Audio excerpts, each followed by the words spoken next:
I've been a fisherman most of my life. There's something about the stillness of a quiet lake at dawn, the cool breeze rolling off the water, and the simple rhythm of casting a line that I never get tired of. You could say it's in my blood. My dad used to take me out when I was just a kid, and I guess I never really stopped going after that. Now, at 43, fishing has become more than a hobby, it's a way of life. I'm not talking about those flashy trips with guides and expensive gear. No, I prefer the simple, quiet kind of fishing, just me, a sturdy rod, and a little old motorboat. Nothing fancy, but it gets the job done. That's all you need when you know the right spots. And Lake Whistler, well, that's one of those spots. Lake Whistler isn't on any tourist maps. It's a few hours' drive out past town, tucked away behind some old pines and a dusty back road. Most people around here don't even know about it, which is exactly how I like it.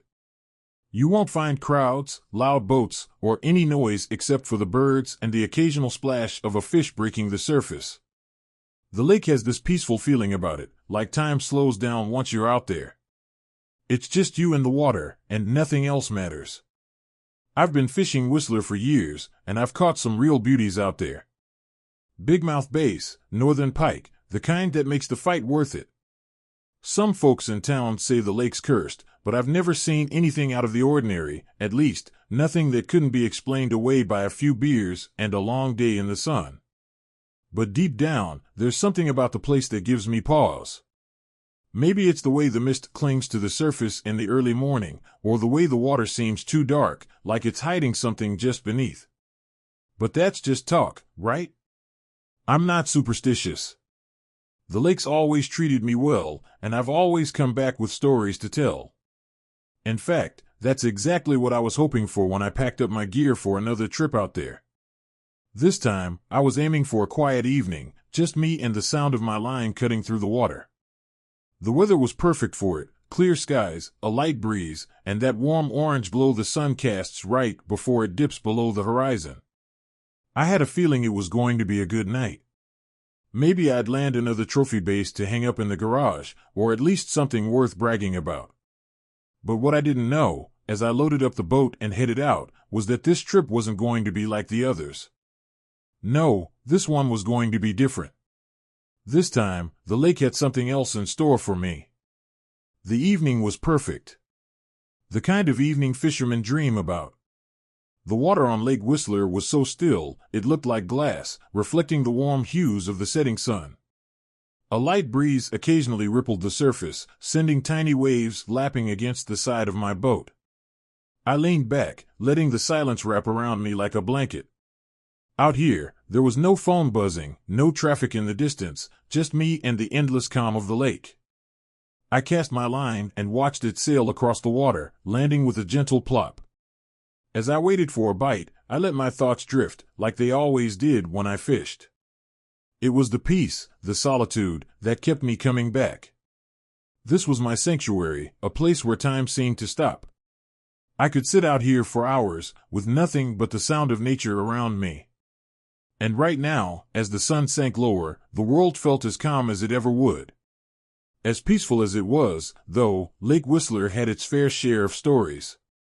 Anyone who's spent enough time in a small town knows how legends stick around, passed down like fishing tips and favorite spots.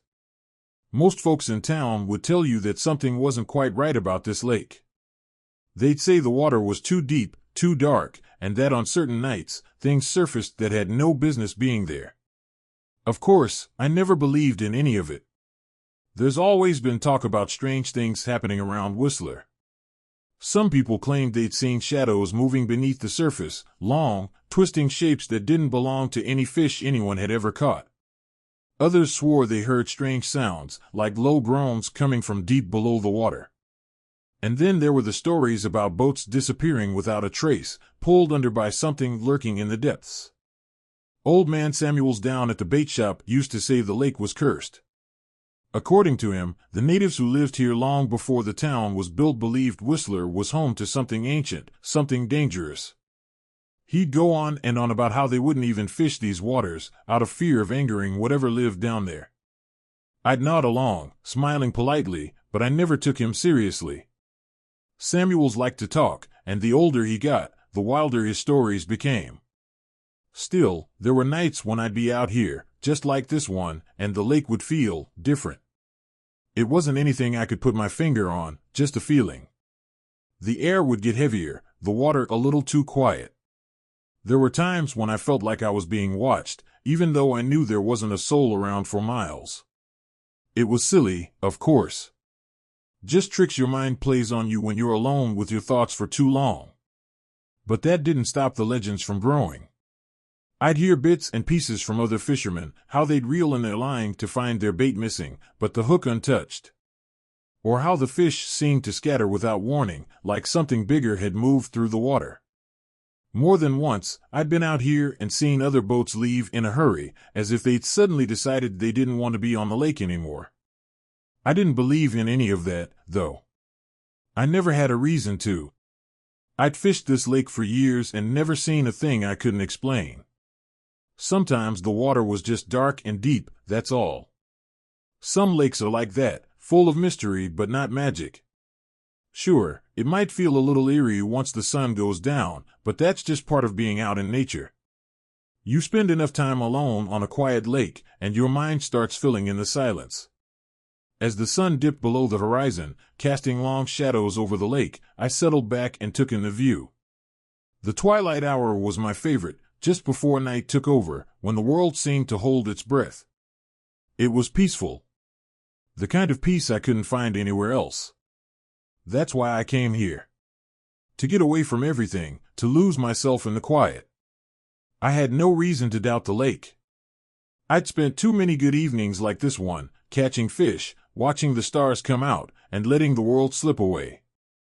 I wasn't superstitious, and I wasn't about to let a few old stories get under my skin. Lake Whistler had always been good to me, and I wasn't expecting anything different tonight. But as I sat there, watching the last bit of sunlight fade and the sky turn a deep shade of blue, I couldn't shake the feeling that something was different. Maybe it was the stillness of the water, or the way the breeze seemed to die all at once. Or maybe it was just those stories, creeping back into my mind after all these years. Either way, I told myself it was nothing. Just another quiet night on the lake. At least, that's what I thought. The night had settled in, and the last sliver of light had disappeared behind the trees. A gentle, silver glow spread across the lake, thanks to the full moon hanging low in the sky. The air was cool now, crisp even, and the world around me had gone silent except for the occasional splash from the water. It was the kind of stillness that makes you feel like you're the only person left on Earth. I took a deep breath and started packing up my gear. It had been a decent evening, a few bites here and there, but nothing to write home about. Still, I wasn't in any rush. Being out on Lake Whistler, with nothing but my thoughts, was always a win in my book, even if the fish weren't biting much. I glanced at my line, still resting in the water, the lure bobbing gently on the surface. I figured I'd reel it in, pack up, and head home. Tomorrow would be another day, another chance to catch something worth bragging about. With a content sigh, I reached for the rod, ready to call it a night. And then, out of nowhere, the rod nearly yanked out of my hand. I almost lost my grip on it completely, it happened that fast. Whatever had grabbed onto my line was powerful, far stronger than anything I'd ever hooked before. My arms tensed, muscles straining as I tried to hold on, the rod bowing sharply towards the water. The line whistled as it spooled out, and for a moment I was sure it was going to snap. I clenched my teeth and dug my heels into the deck of the boat, gripping the rod with both hands. My heart pounded in my chest, the sudden adrenaline surge hitting me like a jolt of electricity. I'd caught some big fish in my time, but this was something else. It felt like I had hooked onto a freight train beneath the surface. What the hell? I muttered, more to myself than anything else. My mind raced as I tried to figure out what I was dealing with. Could it be a massive catfish? A pike on steroids? Whatever it was strong, too strong. The line tugged hard again, pulling me forward a couple of inches. The rod creaked under the pressure, bending almost to its breaking point. For a moment, I considered cutting the line. Whatever was on the other end might not be worth losing my rod, not to mention risking getting pulled overboard. But the thrill of the fight kept me going. There was something primal about it, something that made my blood rush. I had to know what was down there. I started to reel in slowly, bracing myself for another pull, but the weight on the other end was relentless. Every time I gained a few feet of line, it yanked twice as hard, as if it was toying with me. I tightened my grip, focusing all my strength on the rod, trying to wear it down. My arms ached, my fingers cramped, but I wasn't going to let go. Minutes passed, though it felt like much longer. The thing on the other end of the line didn't act like a fish, not any fish I'd ever hooked, at least. There were no sharp, darting movements, no frantic splashing on the surface. It felt deliberate. Every tug, every pull, felt heavy, controlled, as if whatever was down there knew exactly what it was doing. I could feel the tension in the line vibrating through the rod, through my hands, all the way to my core. My mind raced. Could it be tangled on something? A log, maybe? But no, it was moving. I could feel it shifting beneath the water, slow but steady, like it was trying to drag me and the boat along with it. Then, just when I thought my arms couldn't take any more, the line went slack. For a split second, I stood there frozen, unable to believe what had just happened. Did I lose it? Did it break free? I reeled in quickly, my hands fumbling with the crank, desperately trying to feel any kind of resistance. Nothing. The line kept coming back, inch by inch, limp and empty. My stomach dropped. All that effort, all that fight, for nothing? As the last few feet of line came in, I held my breath, still clinging to the hope that maybe, just maybe, whatever it was hadn't gotten away. Then the line stopped. Something was still there. I tugged lightly, feeling a slight resistance. Not much, but enough to tell me I hadn't lost everything. With one last pull, I brought the end of the line out of the water. My breath caught in my throat when I saw it. It wasn't a fish. At least, not one I could recognize. The lure was tangled in something slick and pale, a long, twisted mass that looked like it belonged to no creature I had ever seen. It shimmered under the moonlight, wet and glistening, almost like skin. My hands trembled as I leaned in for a closer look, and that's when I noticed the faint, pulsing movement. It was still alive. My gut twisted. Every instinct I had told me to cut the line, to toss whatever this thing was back into the water and leave. But I just stood there, staring, trying to make sense of what I was looking at. It wasn't a fish, and it wasn't any animal I could name. Whatever I had hooked wasn't supposed to be in this lake. And yet, here it was. My hands were slick with sweat, the rod trembling in my grip as I tried to hold on. Whatever was on the other end of that line wasn't giving up. Every time I thought I had gained an inch, it pulled back twice as hard, jerking the rod violently and forcing me to dig my feet into the boat's deck. My whole body was tense, every muscle in my arms and shoulders straining against the weight. I'd fought big fish before, but this felt different. It wasn't just strength, it was relentless. I tried to reel it in, but the weight was so heavy, it was like trying to drag a sunken log out of the water. My hands ached from gripping the rod, and I could feel the line quivering, straining under the pressure. The reel groaned in protest as I cranked it, and for a moment, I was sure it was going to snap clean off. "Come on," I muttered under my breath, as if somehow that would make it easier. I took a deep breath and leaned back, pulling with everything I had. My shoulders screamed in protest, but I wasn't about to let this thing get the best of me. The rod bent so far it was nearly parallel to the water, the tip dipping dangerously close to the surface. Just when I thought I'd made some progress, the line yanked hard, nearly pulling me forward. I stumbled, catching myself just before my knees hit the deck, and gritted my teeth. My heartbeat thundered in my ears, adrenaline coursing through my veins. This thing was putting up one hell of a fight. For every foot of line I managed to reel in, it felt like I lost 2 more. I could feel it thrashing down below, whatever it was, each tug sending violent vibrations through the rod and into my hands. My arms were starting to go numb, the muscles burning with fatigue, but I couldn't let go. Not yet. I had to see what I'd hooked. I adjusted my stance, bracing my legs wider apart for balance, and gave the reel another hard crank.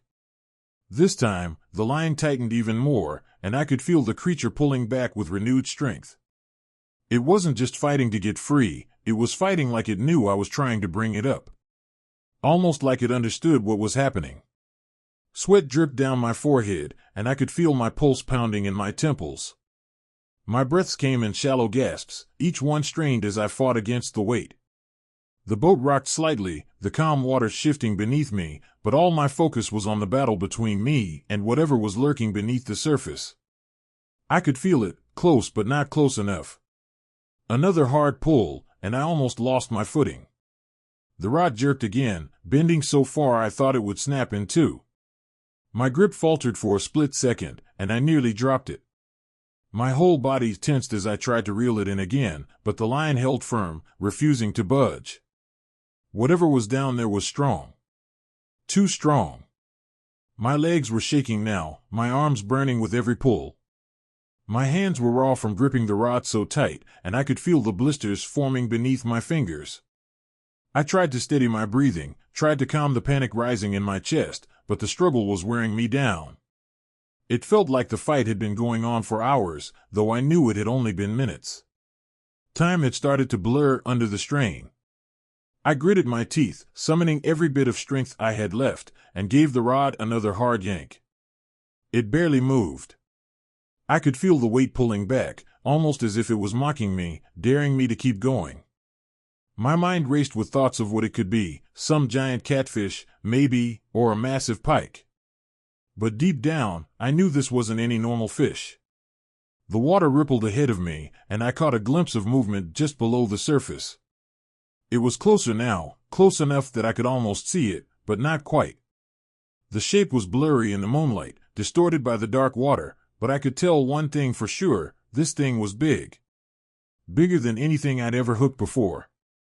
My chest tightened with a mix of fear and excitement. My arms trembled with exhaustion, but I couldn't give up now.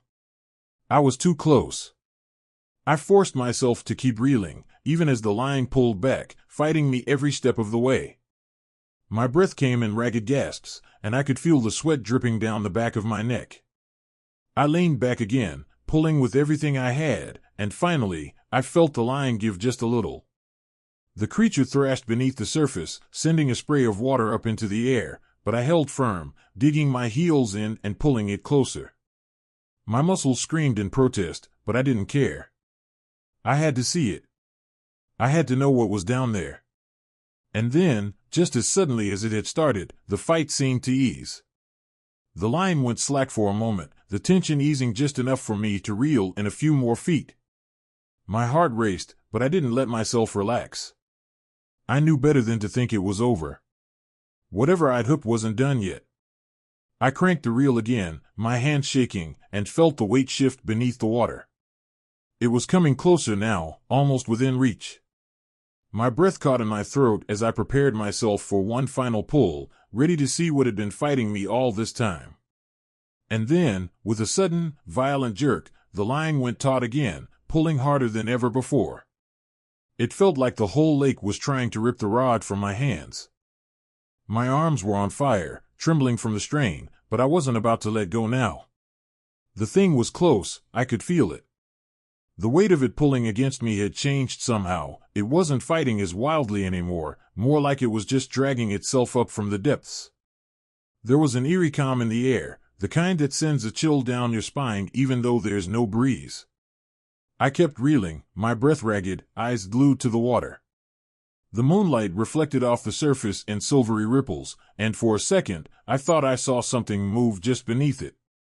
A shadow, long and twisted, barely visible in the dark water. My pulse quickened. I tugged the rod again, harder this time, and whatever was on the end of the line started to rise. Then, I saw it. At first, it was just a pale blur breaking the surface, but as it came closer, the shape took form, and my heart nearly stopped. It wasn't a fish. Hell, it wasn't anything I'd ever seen before. The creature's body was long and serpentine, but bloated, like it had been left to rot underwater for too long. Its skin was a sickly, translucent white, stretched thin over its bones, with patches of gray and green moss clinging to it. The moonlight caught on its slimy surface, making it shimmer in an unsettling way. It was covered in long, thin tendrils, some of them floating freely in the water, others tangled up in my line like seaweed. I froze, gripping the rod tighter as I stared at it, trying to comprehend what I was seeing. My mind was screaming at me to let go, to cut the line and get the hell out of there, but I couldn't move. I couldn't tear my eyes away from it. The thing had a head, if you could call it that. It was more like a twisted, distorted lump where a head should be, with jagged ridges running along its length. Its face, if it had one, was almost featureless, but I could see dark slits where eyes should have been. They weren't eyes, though, not in any sense I recognized.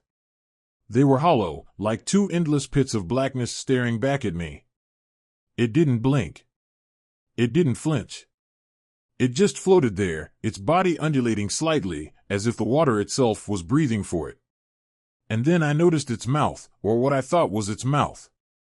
A wide, gaping maw stretched across the lower half of its head, filled with rows of sharp, needle-like teeth. They weren't like the teeth of any fish I'd seen before, too long, too thin, like the creature was built to shred flesh rather than bite through it. A low, guttural noise rumbled from deep within its chest, if it had a chest. It sounded like a growl, or maybe a groan, something ancient and terrible. The sound vibrated through the air, reaching deep into my bones and sending a shiver down my spine. The hair on the back of my neck stood up, and every instinct I had screamed at me to get away, to throw down the rod and run. But I couldn't. I was paralyzed, stuck in place, locked in this silent, horrified standoff with the creature. Its body twitched, a small movement, but it was enough to make the water ripple around it. My line strained as the creature tugged slightly, almost lazily, as if it knew it could pull me in if it wanted to. The rod bent in my hands, and I felt my heart slam against my chest. I needed to get it off the line. I knew that much. Whatever this thing was, I didn't want it anywhere near me or my boat. But even as I fumbled for the knife in my tackle box, I couldn't stop staring at it. There was something hypnotic about the way it moved, the slow, deliberate way its body swayed in the water. It was wrong, everything about it was wrong, but I couldn't look away. I reached down with shaky hands, grasping the knife, and finally tore my eyes from the creature. My fingers fumbled with the line, trying to find a good spot to cut, but the line was taut, and the creature tugged again, jerking me forward. I gasped, dropping the knife as I stumbled back, barely catching myself before I went over the edge of the boat. Panic set in. I frantically searched for the knife, my eyes darting between the deck and the creature, which had started to rise a little more out of the water. Its head was nearly fully above the surface now, and I could see its mouth opening wider, revealing more of those hideous, needle-like teeth. Water dripped from its tendrils, and I could see them twitching in the air, like they were reaching for something, reaching for me. I couldn't breathe. My hands were shaking so badly I could barely hold the rod, let alone cut the line. The creature let out another low groan, and I could feel the vibrations in the air again, this time stronger, more menacing. It was getting closer. Too close. I finally grabbed the knife and, with one last desperate pull, sliced through the line. The rod snapped back, and I stumbled again, falling hard onto the deck. For a moment, everything was silent. I sat there, panting, my heart racing, my eyes fixed on the spot where the creature had been. It was gone. The water was calm again, the surface rippling softly as if nothing had happened. But I knew better. I could still feel it, the weight of its presence, lurking just beneath the surface, waiting. I stared out at the dark water, my breath coming in shaky gasps. Whatever I had hooked, it wasn't from this world. And as I sat there, trembling in the moonlight, one thought echoed in my mind. I had brought something up that shouldn't have been disturbed. I couldn't move. The creature was right in front of me, just below the surface, its hollow black slits where eyes should have been boring into me. I tried to blink, tried to look away, but my body refused to listen. My hand still gripped the rod, trembling slightly, though the line had already been cut. It was like I was locked in place by something beyond my control, as if the thing had reached out and frozen me with its gaze alone. A low, rumbling growl bubbled up from the creature's chest, or whatever it had that resembled a chest. The sound was thick, wet, almost like a deep underwater echo. It wasn't just noise, it was something that you felt deep in your gut, a vibration that hummed through the air and rattled my bones. The hair on the back of my neck stood straight up, and a cold sweat broke out across my skin. Every instinct screamed at me to run, to dive into the boat's cabin and get the hell away from whatever I had brought up, but I couldn't make my body respond. The growl continued, growing louder, more intense, and my mind started to spin. I couldn't comprehend what I was looking at. This thing, this grotesque, otherworldly creature shouldn't exist. Not here. Not in this lake. But there it was, staring at me, its pale, bloated body barely breaking the surface of the water. Its long tendrils floated lazily, but they felt alive, like they were waiting for the right moment to strike. I watched them sway, hypnotized by their slow, deliberate movement. The creature shifted slightly, and its head tilted ever so slightly to one side. Was it watching me? Studying me? My heart hammered in my chest, so loud it nearly drowned out the growling. I was completely paralyzed, pinned under the weight of the thing's presence, and the longer I stared into those black, empty slits, the more my mind seemed to unravel. Fear coiled tighter in my stomach, twisting and turning until it felt like a physical weight dragging me down. I had seen my share of strange things on the water over the years, storms rolling in too fast, strange lights in the sky, even animals that didn't seem to belong. But this was beyond anything I could explain. It felt wrong, unnatural, as if I had accidentally stumbled into a world I wasn't meant to see. And now, I couldn't look away. The growling shifted, the pitch dropping lower, more guttural, vibrating through my chest and making it harder to breathe. My mouth was dry, my throat tight. I wanted to scream, to make some kind of sound, but nothing came out. My pulse thudded in my ears, and I felt trapped, like I was being pulled into the thing's gaze, dragged down into the dark depths that hid behind those black eyes. The longer I looked, the less real everything around me became. The boat, the water, even the moonlight, all of it started to blur, fading into the background. All that was left was the creature, its twisted body rising ever so slightly out of the water, and those endless, hollow eyes.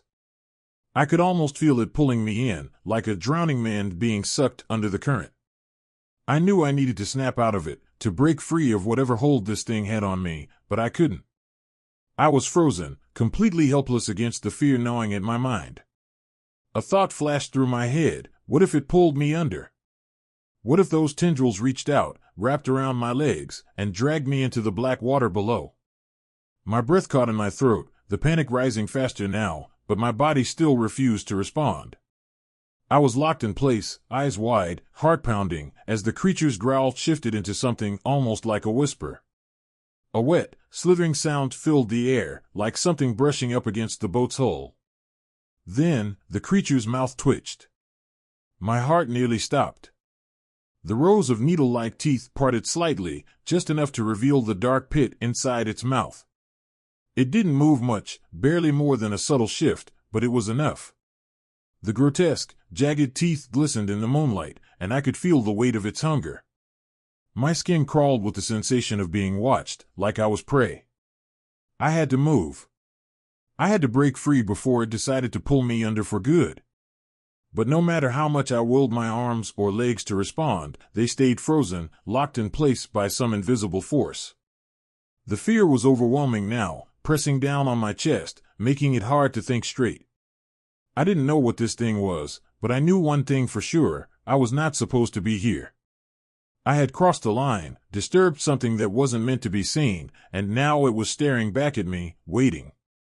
The creature shifted again, and one of its long tendrils twitched, brushing lightly against the water's surface. The noise it made was soft, almost soothing in contrast to the low growling, but it only served to make my skin crawl even more. It was as if the thing was toying with me, deciding whether or not to make its move. In that moment, as I stared into its black, soulless gaze, I realized something: this wasn't a fish. It wasn't any kind of creature that belonged in Lake Whistler, or any lake, for that matter. This was something else, something ancient and wrong, something that had been hiding in the depths for far too long. Finally, with a gasp, I felt my body lurch back into motion. My arms shook violently as I let go of the rod, stumbling back onto the deck, breathless and drenched in cold sweat. The spell was broken, but the creature remained, its unblinking gaze still fixed on me as it slowly sank back into the depths, disappearing into the black water below. With a gasp, I snapped back to reality. My heart raced as the cold night air stung my skin, and the tightness in my chest made each breath feel like a battle. The creature still loomed just beneath the surface, its dark, hollow eyes locked on me. I didn't know what it was or how it had gotten here, but I knew one thing for sure: I had to get away. My hands fumbled, shaking uncontrollably, but I managed to grab the knife from my tackle box. The blade felt heavy in my hand as I struggled to focus on the line. I had to cut it. Whatever this thing was, I needed to sever the connection, put some distance between me and whatever was lurking in the water. But even as I reached for the line, part of me hesitated. What if cutting it only made things worse? What if this creature didn't need the line to reach me?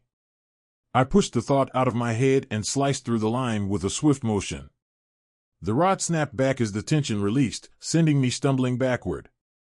I barely caught myself before hitting the side of the boat.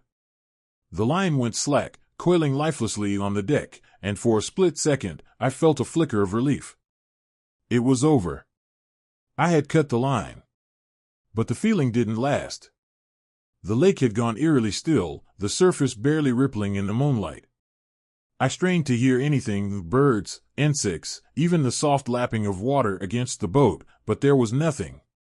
Just an unsettling silence, like the world had decided to hold its breath. The creature was gone, or at least, it wasn't visible anymore, but the feeling of its presence lingered, heavy and suffocating. I sat there, clutching the knife with white knuckles, my eyes darting over the water. Every shadow seemed to stretch a little too far, every ripple felt like it was hiding something just beneath the surface. The calm of the lake wasn't comforting anymore, it was wrong. The kind of wrong that makes your skin crawl and your instincts scream that you're not alone. My mind raced, replaying what I had just seen. The pale, bloated skin, the tendrils that seemed to reach for me, the hollow black slits that had held me captive in place. It wasn't natural. It couldn't have been. But as much as I wanted to believe it was all in my head, the eerie quiet of the lake told me otherwise. I hadn't imagined it. I leaned over the side of the boat, peering into the inky black water. The moon's reflection shimmered on the surface, but I couldn't see anything below. My breath came in shallow bursts, my heart pounding in my ears as I half expected the creature to lunge out of the water and drag me down with it. But nothing happened.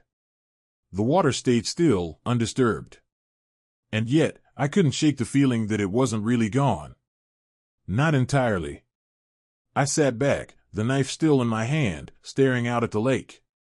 The silence was oppressive, pressing down on me, making it hard to think clearly. I didn't want to move. I didn't want to stay. All I knew was that whatever I had pulled up from the depths wasn't done with me.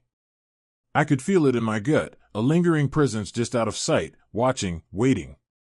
The boat swayed gently under the moonlit sky, and I swallowed hard, my throat dry. I needed to leave. Now. But as I reached for the motor, the stillness of the lake seemed to close in on me, as if the very air around me had become thick and heavy. My hands trembled, every movement feeling slow, deliberate, as if something unseen was weighing me down. It was quiet again, almost too quiet. And though the creature was out of sight, I just knew, that it was still out there, lurking beneath the surface, waiting for the right moment. My hands fumbled as I fired up the motor, the hum of the engine piercing the unnatural silence that hung over the lake.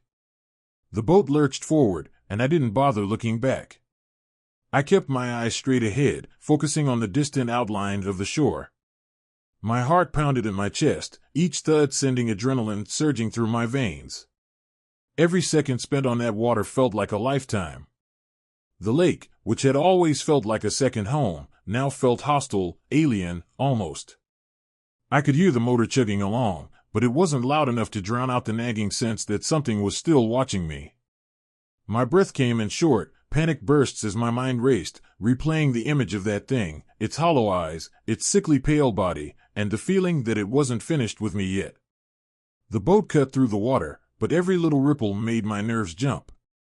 Every splash, every small wave felt like it could be the creature rising back up from the depths. The lake seemed darker than it had any right to be, as if the moonlight didn't quite reach the surface anymore. I tightened my grip on the motor, willing the boat to go faster, to get me out of there before something came back for me.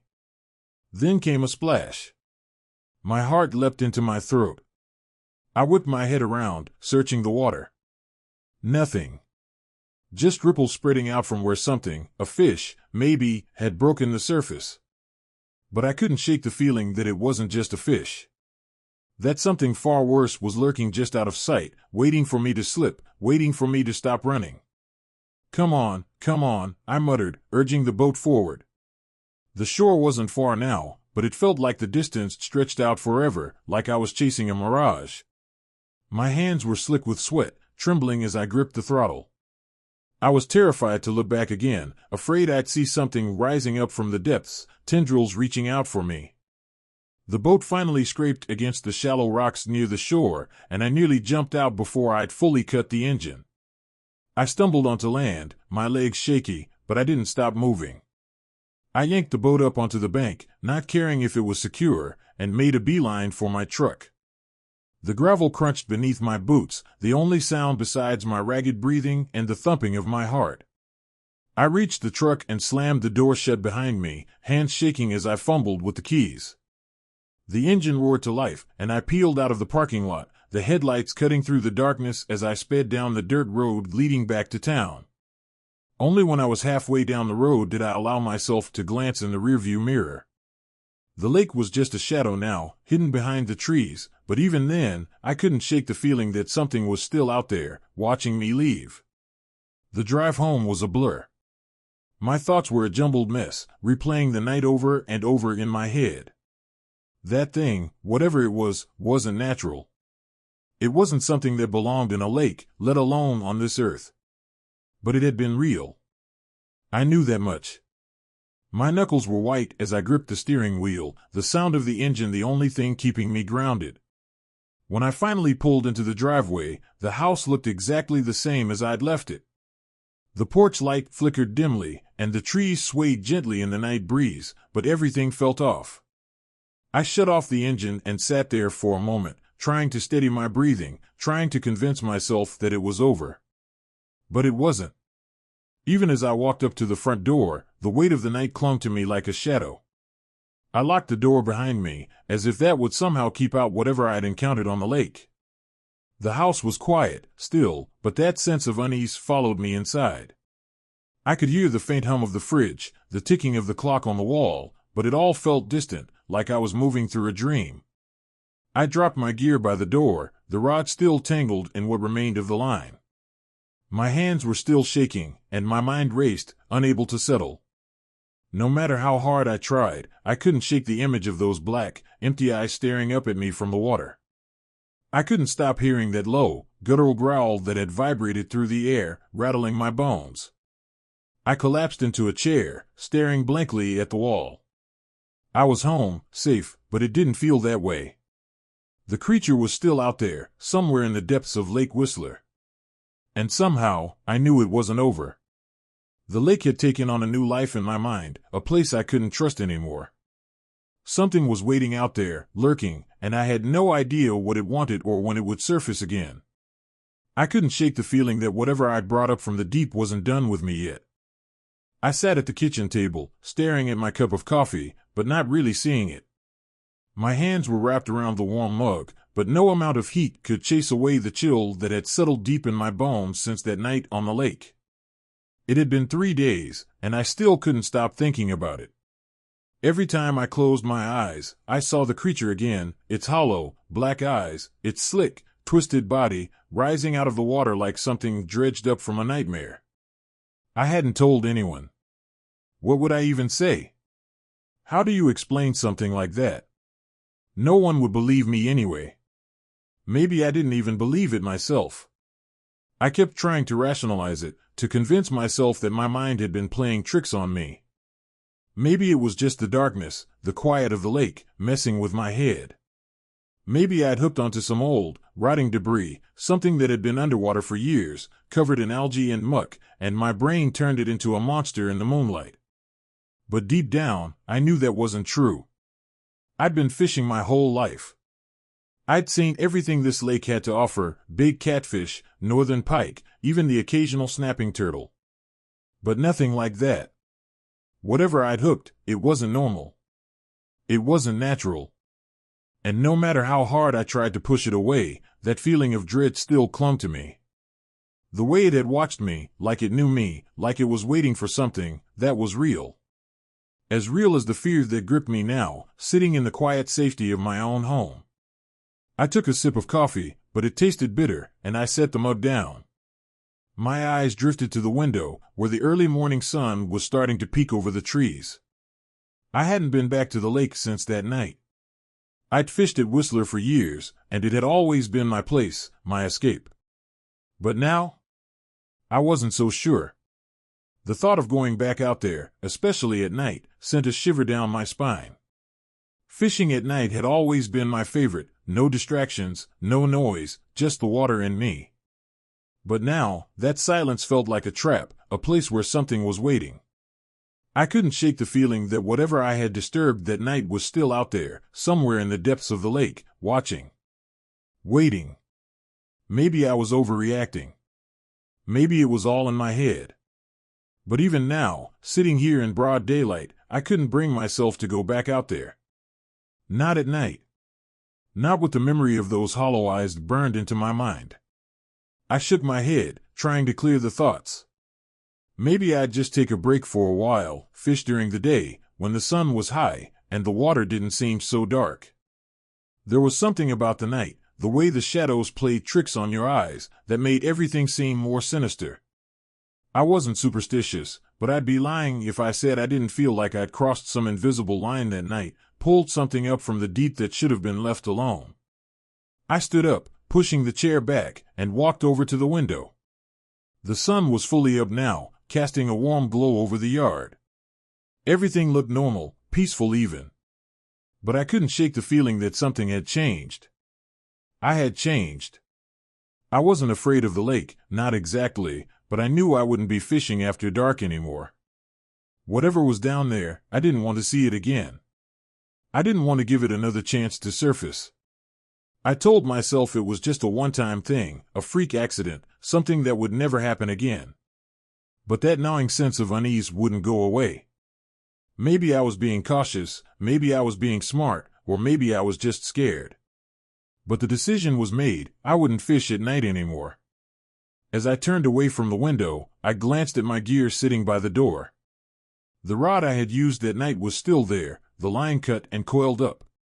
I hadn't touched it since I'd come home. I'd fish again, of course I would. But not like before. The lake wasn't the same place for me anymore, not after what I'd seen. And as much as I wanted to forget it, to put it all behind me, I knew that the memory of that night would stay with me.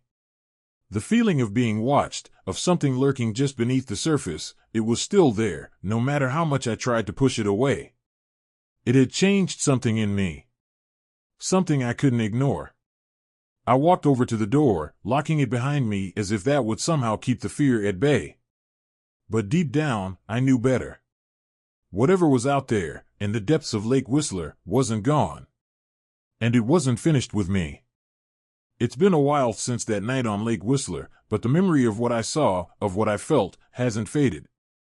In fact, it's only grown sharper, more unsettling, the further I get from it. I've thought about telling someone, my friends, a local fishing buddy, maybe even the authorities, but every time the words form in my mind, I stop myself. How do you tell someone you pulled up a nightmare from the lake without sounding crazy? So, instead, I'm writing this down, putting it out there for anyone who might find themselves out on Whistler, thinking they know the lake like I did. I'm not one to spook easily.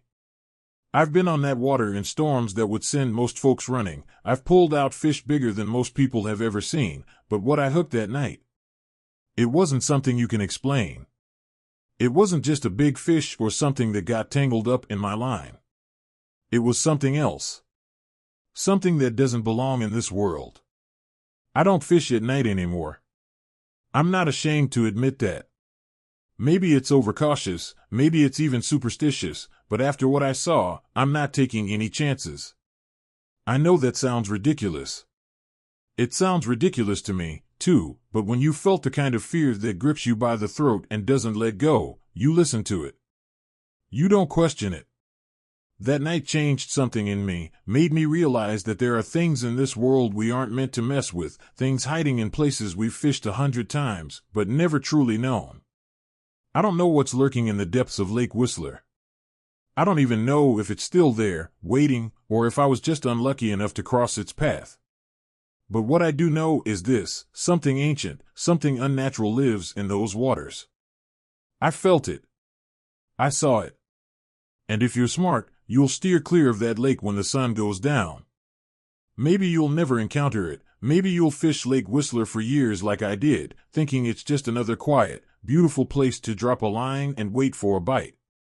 But there's a reason why some locals won't go near it, why old-timers talk about strange things happening there, and why the air feels just a little too heavy when the mist rolls over the surface at night. There's something down there, something that doesn't belong in the daylight, something that comes alive when the world falls silent. I've tried to rationalize it, believe me.